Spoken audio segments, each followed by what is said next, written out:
জামাত ইসলামী সম্পর্কে আপনার দৃষ্টিভঙ্গি কি?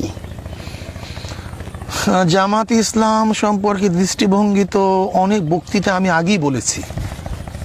জামাত ইসলামী বাংলাদেশ রাজনৈতিক দল, ইসলামের নামে রাজনৈতিক দল, ভালো একটা ইসলামিক নামে রাজনৈতিক দল ছিল।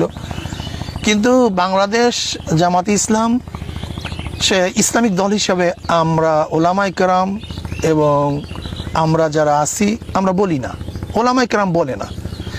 শুধু আমাদের দেশে ওলামায়ে কেরাম নয়, এ ব্যাপারে ভারতের ওলামায়ে কেরাম, পাকিস্তানের ওলামায়ে কেরাম তারাও একমত। এখন তো জামাতের মধ্যে লোকেরাও একমত, তারাও তো পুরো জামাত ইসলামের নামই পরিবর্তন করে ফেলছে, সেখানে ইসলামের কোনো নামই থাকবে না, সেইভাবে তারা নাম দিচ্ছে। কাজে এখন তো আমাদের দ্বিতীয় বলার কিছু নেই। এই বিষয়ে এই ব্যাপারে আমার বহুত বক্তব্য আছে। আমি মনে করি জামাত ইসলাম বাংলাদেশ রাজনৈতিক একটা দল, সে ইসলামিক কোনো দল না। আচ্ছা আচ্ছা, কিছু কিছু ওলামায়ে কেরাম